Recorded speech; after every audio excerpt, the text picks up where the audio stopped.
தமிழக அரசு வழங்கும் காரை நிச்சயம் வாங்குவோம் என்றும் எம்எல்ஏக்கள் தொகுதி பணிகளை மேற்கொள்ள அரசு அடையாளம் கொண்ட கார் அவசியம் என்றும் அமைச்சர் ராஜேஷ்குமார் தெரிவித்தார். கார் வாங்குறதுக்கு நான் இப்பவும் லோன்ல தான் என் கார் இருக்கு. நான் வச்சிருக்கக்கூடிய இன்னும் வந்து கார் வந்து லோன்ல தான் இருக்கு. அதாவது தமிழ்நாடு அரசு கார் எங்களுக்கு வாங்கி தராங்கன்னா நாங்கள் நிச்சயமாக அதை வாங்குவோம். ஏன்னா ஒவ்வொரு தொகுதியிலையும் வந்து இன்னைக்கு எம்எல்ஏக்கள் வந்து உள்ளே போய் வேலை பார்க்கணுன்னா ஒவ்வொரு கிராமங்களையும் சுற்றி பார்க்கணுன்னா ரொம்ப கஷ்டமாக இருக்குது. அதுவும் தமிழ்நாடு லேபிளில் சட்டப்பேரவைன்னு உள்ள போர்டில் வந்து கார் உள்ளே போனால் எங்களுக்கு மதிப்பு மரியாதை இருக்கும். அங்கே இருக்கக்கூடிய மக்களுக்கு ஏதாவது பிரச்சனைகளை தீர்க்கறதுக்கு ஒரு வாய்ப்பாக இருக்கும். அதனால் அதில் எனக்கு பெருசாக அது குறையா எனக்கு தெரியல. மக்கள் வரிப்பணம் வீணடிக்கப்படுதுன்னு எதிர்கட்சிகளை குற்றச்சாட்டு.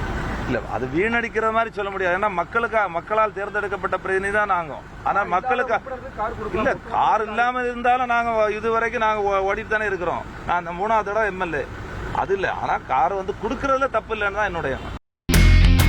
இனி செல்லும் இடமெல்லாம் செய்தி. தந்தி டிவியின் வாட்ஸ்அப் சேனலை ஃபாலோ பண்ணினா செல்ல இருக்கும் இடமெல்லாம் செய்தி.